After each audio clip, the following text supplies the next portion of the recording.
নমস্কার, দেখছেন talk to Bangla. আমি অভিষেক রয়েছে আপনাদের সঙ্গে। এই মুহূর্তে যে খবর জানাবো আপনাদের, যে বাম কংগ্রেস জোট এবং বাম কংগ্রেস জোটের রেজাল্ট কিন্তু লোকসভা ভোটে খুব একটা ভালো না হলেও এই যে 4টি উপনির্বাচন হয়ে গেল, সেখানে কিন্তু 3টি উপনির্বাচন কেন্দ্রেই কিন্তু বাম কংগ্রেস জোটের ভোটের পার্সেন্টেজ কিন্তু বেশ খানিকটা বৃদ্ধি পেয়েছে। এবং সেই পরিসংখ্যান কি কোথাও গিয়ে বাম কংগ্রেস যে জোট, অর্থাৎ বামফ্রন্ট এবং কংগ্রেস, জাতীয় কংগ্রেস বা প্রদেশ কংগ্রেসের মনোবল শক্ত করতে কোথাও গিয়ে সাহায্য করছে, সেই সমস্ত খবর জানাবো বিস্তারিত। তার আগে অবশ্যই টক টু বাংলা ইউটিউব চ্যানেলটিকে সাবস্ক্রাইব করুন এবং প্রত্যেকটি ভিডিওর কমেন্ট সেকশনে কিন্তু আপনারা এখন আপনাদের নাম সহ কমেন্ট করতে পারেন। আমরা সেই খবর নিয়ে পরবর্তী কোনো ভিডিওতে অবশ্যই আপনাদের নাম সহ পর্যালোচনা করার চেষ্টা করব। আসি খবরে।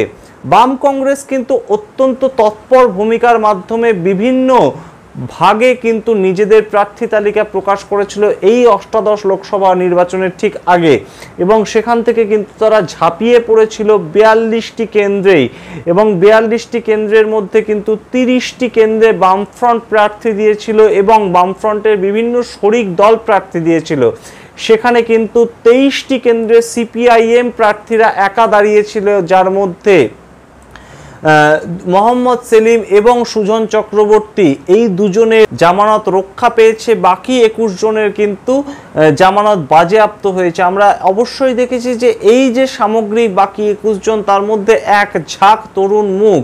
বছরের শুরুতে যে ব্রিগেড দিয়ে বছর শুরু করেছিল বাম যুব যে সংগঠন ডিওয়াইএফআই, সেক্ষেত্রেও কিন্তু আমরা দেখেছিলাম যে ব্রিগেড ময়দান ভরাতে কিন্তু তারা সমর্থ হয়েছিল বাম যুব নেতৃত্বরা।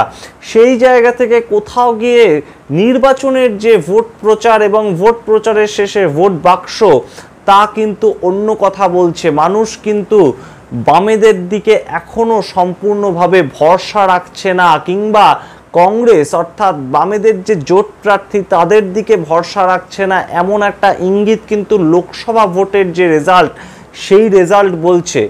কারণ শুধু বামেদের পক্ষ থেকেই 30টি সিটে লড়াই করে কিন্তু তারা হেরে গিয়েছে তেমন নয়, কংগ্রেসের পক্ষ থেকেও কিন্তু 12টি সিটে তারা যে লড়াই করেছিল তার মধ্যে কিন্তু 11টি সিটে তাদেরকে হারতে হয়েছে। এবং অবশ্যই খুব ইম্পর্টেন্টলি কিন্তু অধীর চৌধুরীর মতো নেতা, যিনি 25 বছর ধরে সাংসদ, বহরমপুর জেলা থেকে কিন্তু তাকে হেরে যেতে হলো। এহেন অবস্থায় বাম কংগ্রেস জোটের কিন্তু শক্তিটা অনেকটা কমে গিয়েছিল। সেই জায়গা থেকে কিন্তু এই যে উপনির্বাচন, সেখানে একমাত্র রানাঘাট দক্ষিণ কেন্দ্র বাদে কিন্তু বাকি যে 3টি কেন্দ্র, অর্থাৎ বাগদা, মানিকতলা এবং রায়গঞ্জ, এই 3টি কেন্দ্রেই কিন্তু বাম কংগ্রেস জোটের ভোট পার্সেন্টেজ বেশ খানিকটা বেড়েছে। লোকসভা ভোটের যে বিধানসভা ভিত্তিক পরিসংখ্যান, সেখানের থেকে কিন্তু এই যে বিধানসভায় যে পরিসংখ্যান দাঁড়িয়েছে, তা কিন্তু বেশ আশার আলো দেখাচ্ছে বাম কংগ্রেস কর্মীদের। সেই পরিসংখ্যান আমরা আপনাদের জানাচ্ছি বিস্তারিত। লোকসভা নির্বাচনের যে বিধানসভা ভিত্তিক ফলাফল, সেই জায়গায় কিন্তু রায়গঞ্জে 14,477টি ভোট, এবং অর্থাৎ 9.1% ভোট কিন্তু পেয়েছিল বাম কংগ্রেস জোট সামগ্রিক যে ভোটার ছিল তার নিরিখে। এবং সেই জায়গা থেকে কিন্তু রায়গঞ্জ বিধানসভায় এবারে কিন্তু বাম কংগ্রেস জোটের রেজাল্ট বেশ খানিকটা ভালো, কারণ 23,116টি ভোট কিন্তু বাম কংগ্রেস জোট পেয়েছে, যা কিন্তু 15.5% মোট ভোটারের।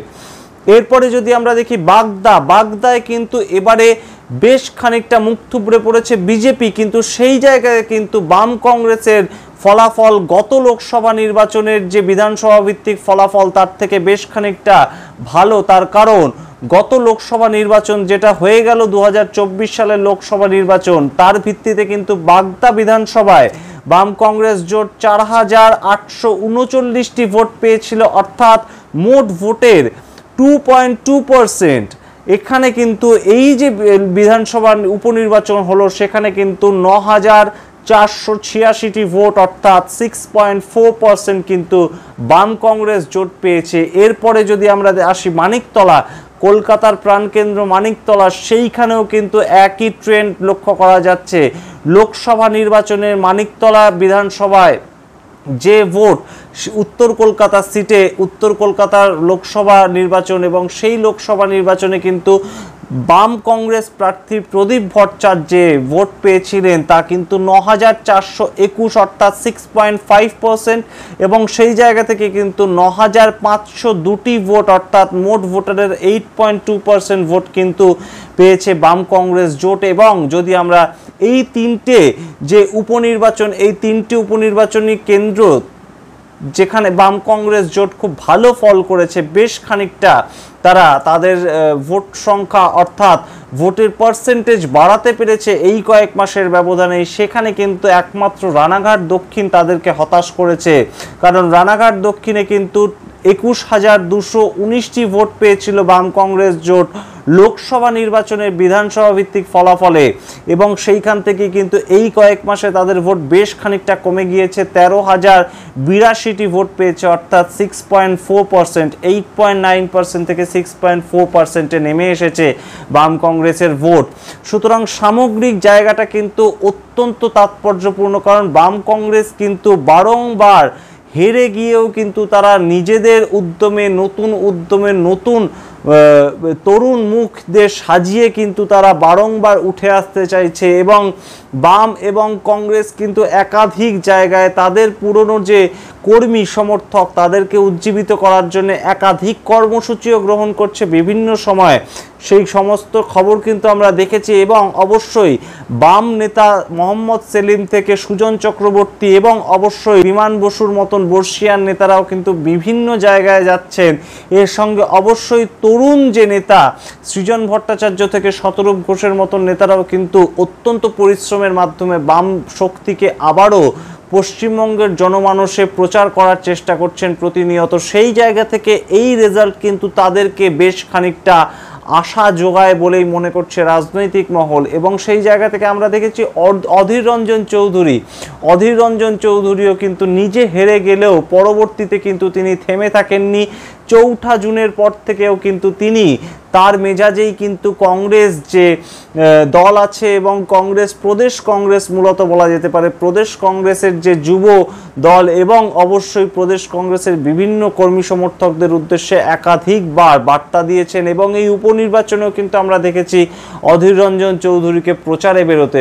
সুতরাং সেই জায়গা থেকে এমন বর্ষিয়ান নেতা এবং তারা যেখানে চেষ্টা করছেন এবং অবশ্যই তরুণ নেতারাও চেষ্টা করছেন, সেখানে দাঁড়িয়ে এই ফল কিন্তু অত্যন্ত আশা দেখায় বলেই মনে করছে। পরবর্তী যে পৌর নিগমের ভোট ২০২৫ সালে রয়েছে এবং অবশ্যই ২০২৬ সালে বিধানসভা ভোটের মতন ভাইটাল ভোটের ক্ষেত্রে বাম কংগ্রেস বেশ একটা গুরুত্বপূর্ণ ফ্যাক্টর হয়ে উঠতে পারে, তেমন কিন্তু একটা সংকেত এই উপনির্বাচনের রেজাল্ট। সুতরাং আমরা অবশ্যই নজর রাখবো সেই দিকে। এহেন পরিস্থিতিতে তৃণমূল কংগ্রেস কিন্তু কটাক্ষ করতে চায়নি বাম কংগ্রেস জোটকে। তাদের গলায় কিন্তু আমরা শুনলাম রীতিমতো কটাক্ষের সুর, কারণ তৃণমূল কংগ্রেস কিন্তু সরাসরি বলছে বিজেপিকে জায়গা করে দেওয়ার জন্য বাম কংগ্রেস বিভিন্ন জায়গায় উপনির্বাচনে ভোটে দাঁড়িয়েছিল এবং তারা ভোটে লড়াই করেছিল। কিন্তু সামগ্রিক বিষয়টা হয়তো তেমন নয়, তারা হয়তো নিজেদের শক্তি আরেকবার যাচাই করে নেওয়ার জন্য এই উপনির্বাচনে অত্যন্ত প্রাণপণ খেটেছিল।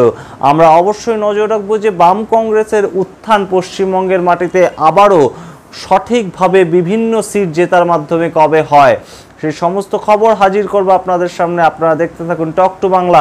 ভুলবেন না টক টু বাংলা ইউটিউব চ্যানেলটিকে সাবস্ক্রাইব করতে। ধন্যবাদ।